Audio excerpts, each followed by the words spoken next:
Continuamos en Pido la Palabra, agradeciéndole mucho que nos siga sintonizando. El tema es complicado, el tema es difícil de abordar porque tiene muchas aristas y porque está en toda la sociedad, en todos los niveles y de todas las formas, no solamente en la sociedad, en las oficinas, en las escuelas. Hoy desde muy temprana edad se les involucra a los niños, a los adolescentes, incluso en el narcotráfico. Antonio, empezó usted ya realmente joven, sí, pero ya muy grande. Hoy a los jóvenes de la secundaria ya los ponen a vender 17, 16. droga. Estaba yo en esa célula delictiva, me decían, oye, necesitamos jóvenes. Para cuando les digamos, quiero que vayan ahí y maten a todos, que lo hagan así como les estamos diciendo.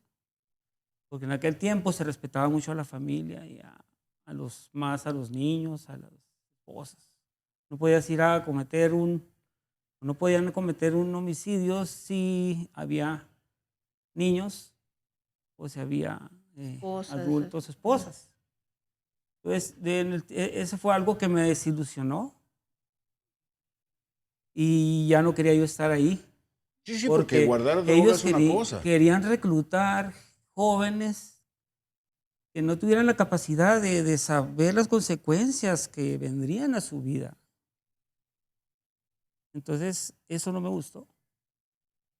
Y ya estando yo en prisión, empezaron las amenazas. Empezaron las amenazas de que, ¿sabes qué? Ya sabemos cuándo vas a salir y por dónde. Y ahí fue donde tuve que clamarle a Dios Todopoderoso. Y vino una palabra que me fortaleció, porque en ese tiempo empecé a leer la palabra. Dentro de prisión conoce a Dios. Conozco a Dios, empecé a leer la palabra y oí la voz que me dijo, antes que hubiera día yo era y no hay quien te pueda librar de mi mano. Lo que yo empiezo a hacer en tu vida, ¿quién lo podrá estorbar? Yo no conozco a ningún fuerte. Yo soy Jehová de los ejércitos. Y para mí el hombre es como la flor y la hierba. La hierba se seca y la flor se cae. No tengas temor. De ahí me agarré. Entonces me amenazaba, me siguen amenazando. No, Señor no conoce ningún pesado. Para Él todos son iguales y es la verdad. Él, todos, cualquier jefe, cualquier persona, Él ve igual. Y como empezó a hacer una obra en mí, dijo, yo la voy a terminar. No tengas temor. Y sin temor.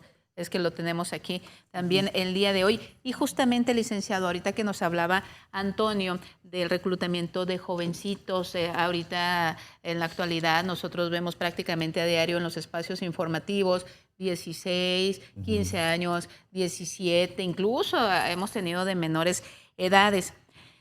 Y recuerdo, me viene a la memoria aquellos tiempos álgidos en el 2010, 2011, 2012, que se viene una violencia extrema, no que ahorita no la tengamos, pero en aquel entonces hablábamos de 15, 16 asesinatos en promedio por día. Y se pone en marcha un programa para estas infancias, para estos adolescentes que se quedan sin sus papás, que se quedan sin sus tutores por ser víctimas de la ola delictiva. Y ahora estamos viendo que probablemente estos niños y estos adolescentes que finalmente no tuvieron ese seguimiento porque ese programa lo perdimos de vista, sean quienes estén incurriendo en estos temas. ¿Usted qué datos tiene? Sí, efectivamente, contamos con algunos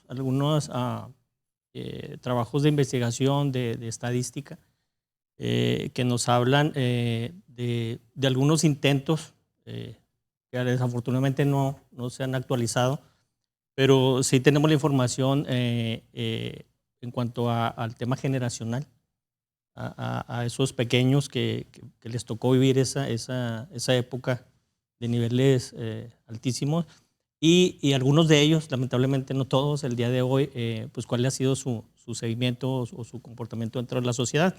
Estamos volviendo de alguna manera al punto sociológico, que es uno de los puntos muy importantes que la criminología prevé.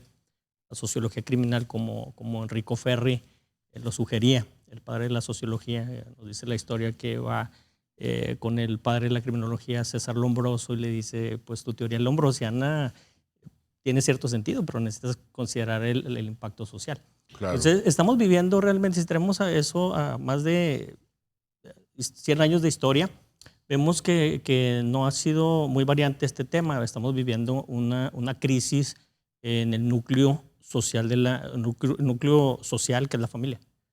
Estamos viviendo una desestructuración de la familia tradicional que durante muchas generaciones tuvimos aquí en Ciudad Juárez.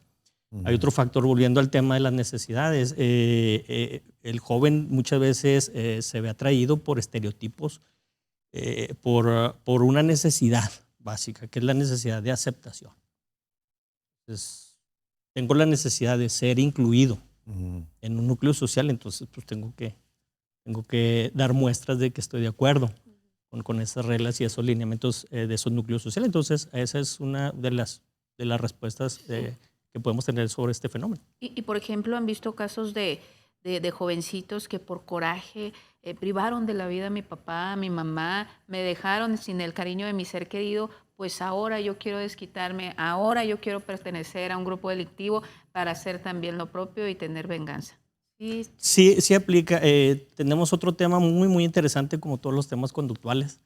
El ser humano pues es un ente sumamente diverso y es interesante conocer algunos datos, por lo menos los más elementales que rigen nuestra conducta. Tenemos los mecanismos de defensa.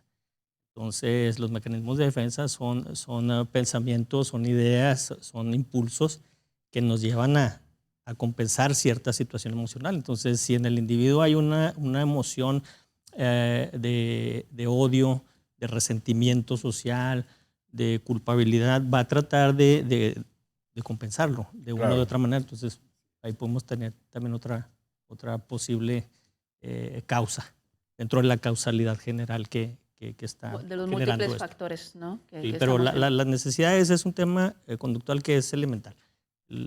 Si se tiene la necesidad de ser reconocido, de ser aceptado, vamos a ir buscando cómo satisfacer esa necesidad, y ahí es donde entran los ofrecimientos, que a veces nos resultan los más convenientes. Y atractivos, ¿no? Poncho, volvemos al tema, ahorita con lo que dice aquí Ildefonso, de esa permisividad que está teniendo la sociedad.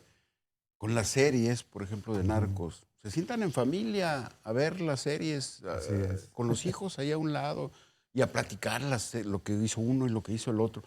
Pero no desde el punto de vista de lo dañino que es esa actividad, sino con cierto tono de admiración o de querer ser como ellos, ¿no?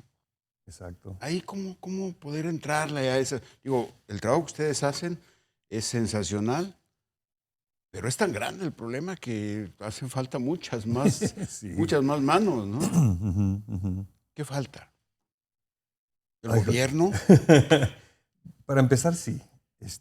Como sistema penitenciario, en mi opinión, no está funcionando. No son centros de readaptación. Probablemente son lo contrario, ¿no? Tampoco creo que porque el gobierno quiera hacer eso. Pero para empezar, hay una escasez de recursos. Y hay una escasez de recursos, pues no se asigna lo que se necesita a donde se necesita. Se le da más énfasis a la seguridad.